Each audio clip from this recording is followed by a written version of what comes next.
Vale, vamos a hacer un ejercicio de tipo instalación trifásica, como si tuviéramos un tallercito, ¿vale? Todo el ejercicio es inventado, donde disponemos de lo que nosotros hemos recogido, porque es un ejercicio de cargas equilibradas, algo sencillo, y lo hemos recogido como si tuviéramos 7 receptores diferentes. Vale, aquí tenemos la descripción de los 7 receptores para una alimentación trifásica en un tallercito. Pues podemos tener 2 motores eléctricos, obviamente todo eléctrico, 2 motores que forman parte de lo que sea, ¿vale? Ya digo, esto es inventado. Un horno que consideramos puramente resistivo, la iluminación monofásica repartida equitativamente entre las fases, un compresor que no deja de ser otro tipo de motor, una secadora que vuelve a ser un receptor que consideramos puramente resistivo, pero en este caso, en vez de estar conectado en triángulo, está conectado en estrella, y finalmente un reparto de cargas monofásicas que vamos a considerar todas idénticas y por sencillez además las consideramos resistivas puras y así cerramos rápido. ¿En qué consiste esto? ¿Cuál es la finalidad de este tipo de ejercicio? Vamos a hacer un análisis de los receptores que tenemos en toda esta instalación para intentar hacer una compensación de factor de potencia. ¿Vale? La mejora consiste en llegar a que el coseno de phi final sea de 0,95. Recordemos que factor de potencia y coseno de phi son dos cosas diferentes. Lo que pasa es que cuando asumimos que la instalación no tiene armónicos, si asumimos una idealización de 0 armónicos, le llamamos factor de potencia al coseno de phi, pero son cosas diferentes. De hecho, si en la instalación nosotros conectamos un analizador de redes, luego cuando sacamos el informe vamos a ver que el coseno de phi es una cosa y el factor de potencia es otra, porque el factor de potencia lo que nos recoge es tanto coseno de phi como la tasa de armónicos que pueda haber en esa red. Vale, entonces, tenemos aquí las descripciones de los 7 receptores que hemos mostrado aquí en el esquema. Comenzamos con un motor trifásico de potencia activa 10 kilovatios, un coseno de phi de 0,6, todo esto es inventado, ¿vale? Simplemente para poder hacer el ejercicio y ver cómo se hace esto. Otro motor trifásico de 7,5 kilovatios, coseno de phi de 0,7, el horno trifásico considerado puro resistivo, nos dice que está en triángulo, lo vemos aquí en la conexión, resistencia por fase de 45 ohmios. Los datos clave, que está conectado en triángulo y que cada resistencia, cada impedancia que forma parte del receptor es de 45 ohmios. La iluminación monofásica, 30 luminarias de 60 vatios cada luminaria, repartidas equitativamente por las fases para que todo esté equilibrado en carga, con un coseno de phi de 0,6 cada una de ellas. El compresor trifásico vuelve a ser otro motor de 12 kilovatios con un coseno de phi de 0,7. La secadora vuelven a ser resistencias, ¿vale? Consideramos resistiva pura, una resistencia de 30 ohmios por cada componente del receptor, en este caso en estrella. Así podemos ver de un tipo y de otro cuál es la diferencia a la hora de realizar los cálculos, cómo lo hacemos, cómo lo planteamos. Total, ahora lo veremos, vamos, muy sencillo. El receptor 7 y el último, pues simplemente son 3 receptores monofásicos idénticos repartidos entre las 3 fases. Nos dice, lo consideramos resistivo puro y nos da la potencia total, no la potencia de cada componente, sino la total, ¿vale? O sea, ya directamente para que no calculemos nada y no hacerlo más largo. Vale, vamos al lío. Cuando nos presentamos ante un planteamiento así, que el objetivo al final, como hemos dicho, es una compensación de factor de potencia, lo que necesitamos buscar para luego contrastar en catálogo de fabricante, con nuestros proveedores, en la empresa en la que trabajamos, lo que sea, tendremos unos catálogos, en esos catálogos vendrán equipos de condensadores, que es lo que utilizamos, el efecto capacitivo para que compense el efecto inductivo que tenemos en los bobinados de motores, transformadores eléctricos, etcétera, etcétera. Toda esa parte reactiva e inductiva se compensa con reactiva capacitiva. Pues necesitamos saber qué potencia reactiva, la reactiva capacitiva necesaria para compensar a la reactiva inductiva de esta instalación. El objetivo es ese. Claro, cuando compensamos la parte inductiva con la parte capacitiva que es contraria, hacemos que el triángulo de potencias sea más pequeño. Ese triángulo de potencias más pequeño hace que la potencia aparente, que es lo que la red ve, se parezca mucho más a la potencia activa, que al final es la potencia que realmente se utiliza o que se convierte en trabajo. ¿Vale? Y no exista toda esa reactiva que realmente no nos sirve para nada, encarece las instalaciones, requiere de secciones más elevadas, calentamiento por efecto Joule, por una energía que lo único que sirve es para crear campos magnéticos, no se convierte en trabajo útil. Hay que reducir la reactiva, el objetivo es intentar reducirla al máximo posible. Entonces, paso por paso, que me enrollo demasiado. ¿Qué es lo que hacemos primero? Lo primero de todo es plantear receptor por receptor, obtener tanto la potencia activa de cada uno como la potencia reactiva. En muchos casos la potencia activa ya directamente, como nos viene en placa de características, la tenemos. La potencia reactiva sí que la vamos a tener que calcular siempre. Entonces nos ponemos, por ejemplo, empezamos por el receptor 1. A mitad de ejercicio más o menos haré un borrado, ¿vale? Porque no nos va a caber todo en la pizarra. Pero empezamos por el primer receptor. Vale, el receptor 1. Como digo, objetivo inicial, principal, es conseguir todas las potencias activas y todas las potencias reactivas de cada uno de los receptores. En el primero ya lo tenemos, nos lo da directamente. Potencia activa nos dice 10 kilovatios. Reactiva. La reactiva, ya que nos da el coseno de phi, vamos a calcular o vamos a obtener el ángulo de phi 1, ¿vale? Con la función arco-coseno, en este caso de 0,6. Metemos el valor del coseno en la función arco y nos devuelve el ángulo. En este caso son 53,13 grados. Y ahora esto lo podemos utilizar para obtener la reactiva haciendo la tangente de phi 1 por la potencia 1. Esto nos da 13,33 kilovoltamperios reactivos. Tenemos el primero. Segundo receptor. Paso a paso, es así todo el rato. Nos da la potencia activa ya directamente, nos dice que son 7,5 kilovatios. Hacemos lo mismo, obtenemos el ángulo 2 con la función arco, en este caso de 0,7, nos devuelve 45,57 grados y podemos obtener la reactiva 2, que sería tangente de phi 2 por potencia activa 2, 7,65 kilovoltamperios reactivos. Tenemos el segundo. Tercer receptor. Aquí es cuando se pone más interesante el tema. Nos dice que es resistivo puro. Si nos dice que es resistivo puro, significa que no tiene reactiva. Voltamperios reactivos. Resistivo puro, no hay reactiva. Recordemos que el resistivo puro es ángulo 0. Coseno de 0 es 1, pero el seno de 0 es 0. ¿Vale? Y cuando estamos haciendo la fórmula general, tanto de la potencia activa como de la potencia reactiva, recordemos, ¿vale? Aunque esto ya lo tenemos en otro vídeo, recordamos que es esto. Esta es la fórmula general. Si phi vale 0, esto vale 1. Y aquí vale 0. Esto por 0 es 0. ¿Vale? Es lo que tiene cuando estamos... ¿Dónde está? Aquí, el borrador. Cuando estamos hablando o estamos asumiendo un resistivo puro, estamos asumiendo que la potencia reactiva en realidad es despreciable. Idealmente, esto solamente existe en la teoría, ¿vale? El cero absoluto solo existe en la teoría. Pero sí que es real que hay ciertos componentes que a lo mejor ciertos valores son tan pequeños en comparación con el resto que los consideramos despreciables.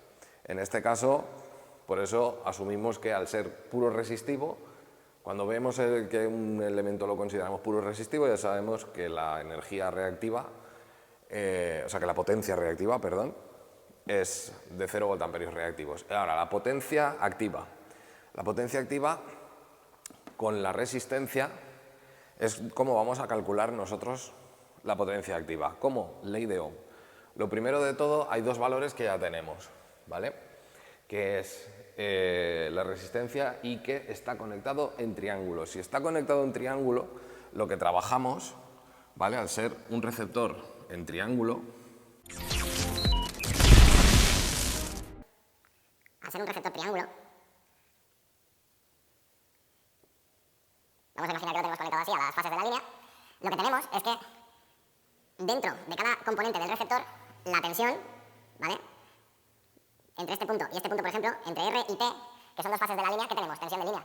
Pero en cada componente del receptor también está entre las dos fases, con lo cual la tensión de fase es igual que la tensión de línea en componentes, o sea, en receptores conectados en triángulo. Consideramos que tensión de línea y tensión de fase son la misma.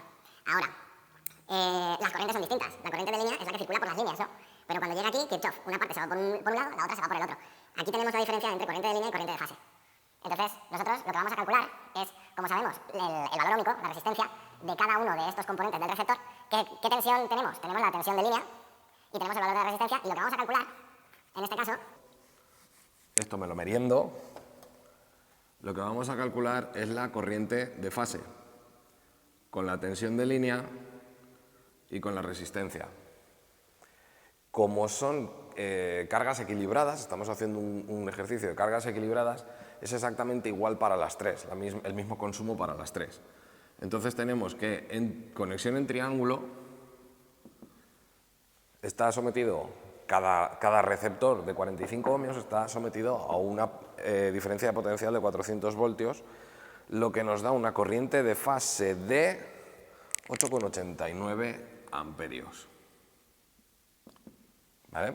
Ahora bien, cuando vamos a calcular la potencia, esto ya lo tenemos en otro vídeo también explicado, voy directamente al grano, pues si no esto se hace eterno. Tenemos 3 por intensidad de fase por tensión de línea, como hemos dicho, sería por coseno de phi, ¿no? Pero el coseno de phi, al ser puro resistivo, phi es 0, coseno de 0 es 1, no hace falta ni que lo ponga. Tenemos directamente esto. Entonces tenemos que es 3 por 8,89 por 400, que nos da 10,67 kilovatios. ¿Vale? En estos me paro un poquito más porque son los que cambian respecto a esta tipología de receptor. Y así lo voy explicando paso a paso. Esto directamente lo he puesto así porque ya digo, lo tenemos explicado en otro vídeo, pero recordemos que lo que he puesto antes, ¿no? Que si la expresión general de la potencia activa era esta, ¿cómo hemos pasado de aquí a aquí? Muy sencillo. Esto hemos dicho que como phi es 0, el coseno de phi es 1. Esto por 1 se queda igual. No hace falta que lo ponga. Luego, como es un receptor en triángulo, la tensión de fase y la tensión de línea es la misma. Pero la corriente de línea, ¿qué relación tiene la corriente de línea con la de fase? Tiene la siguiente relación. Raíz de 3 veces la corriente de fase es la corriente de línea. Entonces esto lo pongo aquí. ¿Y qué es lo que tengo? Tengo lo siguiente. Raíz de 3 por raíz de 3 por VL por IDF. Esto y esto que es igual. Es lo mismo que poner esto. VL, tensión de línea, corriente de fase, es lo mismo que poner esto. La raíz cuadrada al cuadrado son funciones opuestas, se va. ¿Y qué nos queda? 3 VL IDF. ¿Vale? Es lo que tenemos aquí. esto está explicado en otro vídeo, de todas formas he hecho un poco el resumen por si estáis viendo este vídeo sin haber visto el otro. Tenéis que ver el otro vídeo, que para eso están. Vale, que si me enrollo demasiado, sí, no. Pasamos al receptor 4. El receptor 4 es el de las luminarias, la iluminación. Nos dice que son 30 luminarias de 60 vatios cada una. Bueno, pues directamente ya tenemos la P4. Por cierto, esta es P3. Tenemos la P4, que es 60 vatios cada una. 30 luminarias es 1,8 kilovatios. Vale, perfecto. Además nos dice que tiene un coseno de phi de 0,6. Vamos a sacar la reactiva. ¿Cómo? Hallo primero mi ángulo. Como sé el coseno, saco el arcocoseno de 0,6, que esto es 53,13, ya lo teníamos aquí. Anda que yo también. 53,13, entonces Q4 va a ser igual a la tangente de 53,13 por 1,8 kilovatios, que nos da 2,4 kilovoltamperios reactivos, ¿vale? Lo estoy expresando todo en kilovatios, kilovoltamperios. Porque luego si vamos mezclando unidades no es que esté mal, simplemente que luego tenemos que tenerlo en cuenta, no nos acostumbremos a... Está todo en kilovatios, kilovatios. Y luego llego a hacer la suma y pongo una cosa que no es. ¿Vale? Receptor 5. El receptor 5 nos dice directamente como un motor. Nos está dando ya la potencia activa, que nos dice que son 12 kilovatios, y nos da un coseno de phi, luego sacamos phi 5 con el arco coseno de 0,7, que lo teníamos aquí, son 45,57 grados, entonces la energía reactiva del receptor 5, potencia reactiva, sería P5 por tangente de phi 5, que en este caso nos da 12,24 kilovoltamperios reactivos. Perfecto. El sexto receptor nos dice secadora industrial en estrella con... Vale, volvemos otra vez. Como este de aquí, pero esta vez en vez de en triángulo está en estrella. ¿En estrella qué teníamos? En estrella lo que teníamos, recordemos, era lo siguiente. Tenemos un receptor RST, donde aquí, por ejemplo, la corriente que va por cada una de las fases de la alimentación es lo que llamamos, o sea, de la línea de alimentación es lo que llamamos corriente de línea. Lo que hay entre la caída de tensión entre una fase y otra de las líneas de alimentación es lo que llamamos tensión de línea. Hasta aquí todo correcto. Pero ¿qué ocurre aquí? Con respecto al punto central de esta estrella, ¿vale? Porque entre este punto y este punto no tenemos conectada una tensión de línea, la tenemos conectada entre dos receptores con un nodo intermedio. Entonces, realmente, desde este punto hasta este punto de conexión, lo que tenemos, la caída de tensión en cada uno de los componentes del receptor es lo que llamamos tensión de fase. Sin embargo, la corriente de línea también es la que cruza por cada uno de los componentes. Luego es la corriente de fase también. Es justamente lo opuesto a la conexión triángulo. Aquí lo que se nos da, como insisto, tenemos en el otro vídeo, es que en el receptor en triángulo la corriente de línea y la corriente de fase son la misma, sin embargo, la tensión de línea es raíz de 3 veces la tensión de fase. Y aquí sí que es diferente la tensión de fase. Vale. ¿De qué disponemos nosotros? Disponemos del valor óhmico de cada uno de los componentes del receptor. Entonces, ¿qué corriente vamos a calcular? La de línea, da lo mismo, o sea, se va a llamar igual. Sin embargo, ¿qué valor de tensión vamos a utilizar? El de fase. Y el de fase es 230 voltios porque es raíz de 3 veces menos, o sea, es la tensión de línea dividido raíz de 3.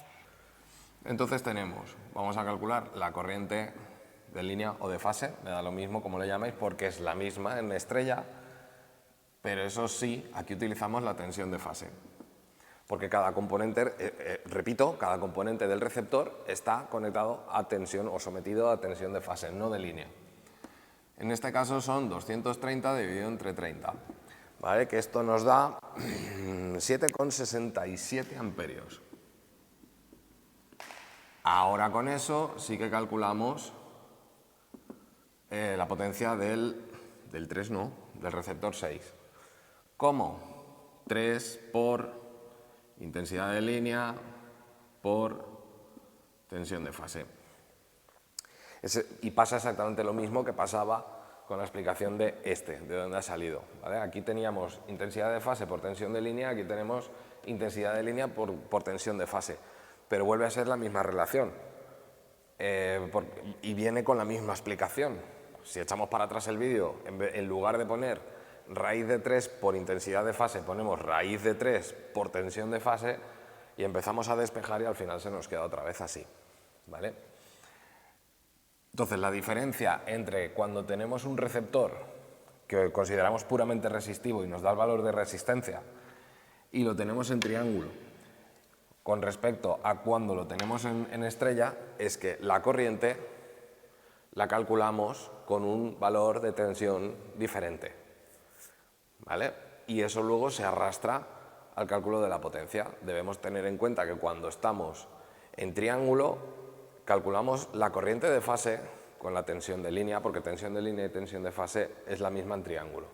Cuando estamos en estrella calculamos la corriente de línea o de fase, porque es la misma en estrella, pero con la tensión de fase, ¿vale? Y aquí en la potencia pues también cambian cuáles son los valores que realmente estamos utilizando. En definitiva, esto es 3 por 7,67 por 230 y nos da 5,3 kilovatios. 5,3 kilovatios. Vale. Potencia reactiva. Hemos dicho puramente resistivo, ¿no? 0 kilovoltamperios reactivos o voltamperios, es 0, da lo mismo. No tiene, asumimos que no hay reactiva. En el receptor 7 nos dice 3 receptores monofásicos idénticos distribuidos, ¿vale? O sea, consideramos resistivo puro, luego nos está diciendo que el receptor 7 tiene de reactiva 0. Y por otro lado nos está diciendo que la potencia total, ¿vale? Esto es para no tener que calcular nada más, lo hemos añadido así y nos dice que ya son 4 kilovatios en total, lo que supone de carga. Entonces, hasta aquí es lo primero que tenemos que hacer, ¿vale? Obtener potencias activas y potencias reactivas de cada uno de los receptores. Esa es la primera parte. Una vez tenemos eso, teorema de Boucherot, aplicamos teorema de Boucherot, que lo que nos dice es lo siguiente. Tenemos que sacar potencia total activa, reactiva, aparente y el coseno de phi total que tiene esta instalación en concreto. ¿Cómo se hace esto? Potencia del receptor 1 más la del 2, más la del 3, más la del 4, más la del 5, más la del 6, más la del receptor 7. Con la reactiva, lo mismo.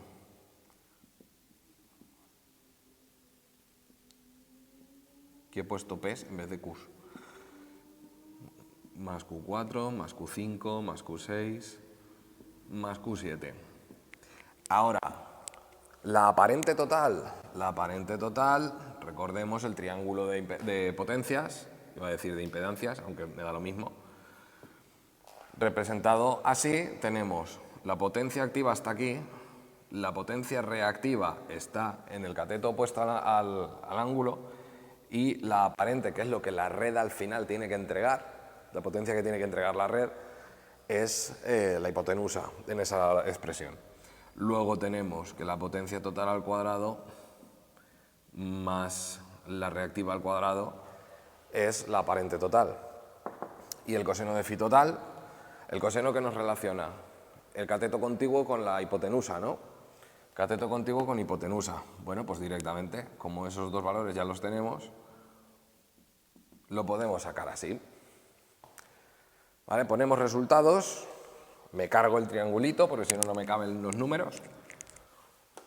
Y nos dice 51,27 kilovatios. 51,27 kilovatios de potencia total. La reactiva nos dice que son 35,62 kilovoltamperios, 35,62 kilovoltamperios reactivos. Y la aparente 62,43 kilovoltamperios. El coseno de phi total 0,82. ¿Vale? Esta instalación definitivamente tiene un coseno de phi que tampoco está tan mal, ¿vale? Por debajo de 0,75 ya habría una reactiva lo suficientemente importante como incluso para que reciban sanciones por parte de las comercializadoras a través de la facturación porque te pasas, ¿no? Tienes demasiada reactiva, con lo cual al final la red eléctrica te tiene que entregar muchísima más energía de la que realmente tú estás aprovechando y se sanciona. Por eso también se hace, no solamente por el encarecimiento de la factura, por el tema de, como he dicho al principio, de secciones, que se requieren secciones más grandes, sobredimensionamiento de los cuadros de protecciones, etcétera, porque se circula más corriente de la que debería. Ya no solamente es todo eso, son también las sanciones que pueden caer cuando pasas por debajo de cierto valor del coseno de phi, que indica que tienes una reactiva demasiado desproporcionada y hay que compensarla. Este no está tan mal, pero de todas formas me sirve al caso, ¿vale? 0,82 y lo vamos a intentar mejorar a 0,95. Voy a dejar los totales, que es lo que me va a hacer falta ahora para calcular la potencia reactiva capacitiva necesaria para compensar a esa reactiva inductiva, y esto lo voy a borrar. Bien, para calcular me dejo media pizarra gorrina. Para calcular la energía, la potencia reactiva capacitiva necesaria, utilizamos esta expresión. ¿Vale? Vamos a llamar reactiva capacitiva y depende de la potencia total que al final vamos a tener, la potencia activa total que vamos a tener en la instalación, por la diferencia de la tangente de phi total, total de la instalación menos la tangente de phi final, que es la que buscamos, ¿no? La de objetivo. Esto simplemente es 51,27 por 10 elevado a 3, que son el kilo, por tangente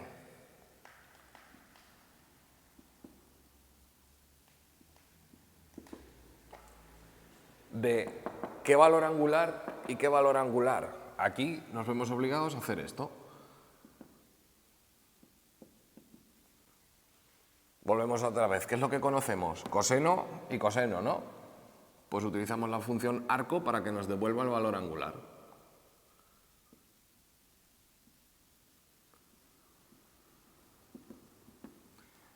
La final, la de objetivo. La total, la de la instalación.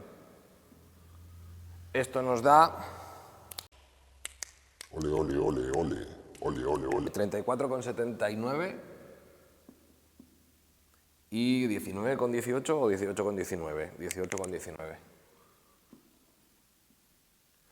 ¿Vale? Tenemos esas dos, que es lo que va aquí. 34,79 menos 18,19. Esto nos da un total de 18,77 kilovoltamperios reactivos. ¿77? ¿He dicho? Sí.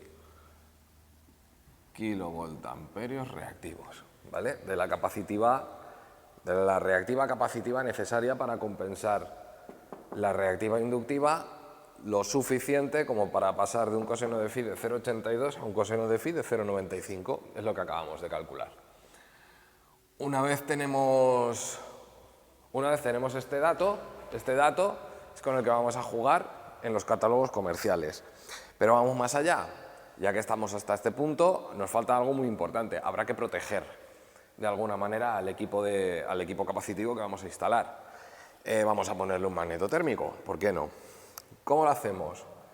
Vamos a calcular qué corriente es la que va a circular por el equipo de condensadores. Asumimos, por cierto, vamos a asumir que el equipo capacitivo va a ser en triángulo, ¿vale? Va a estar conectado en triángulo.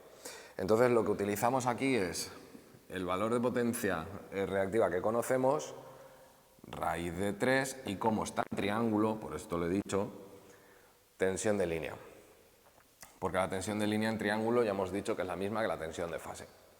Entonces, 18.773, ¿vale? El 3 no lo he puesto allí porque lo he redondeado, pero en la chuletota lo tengo al completo.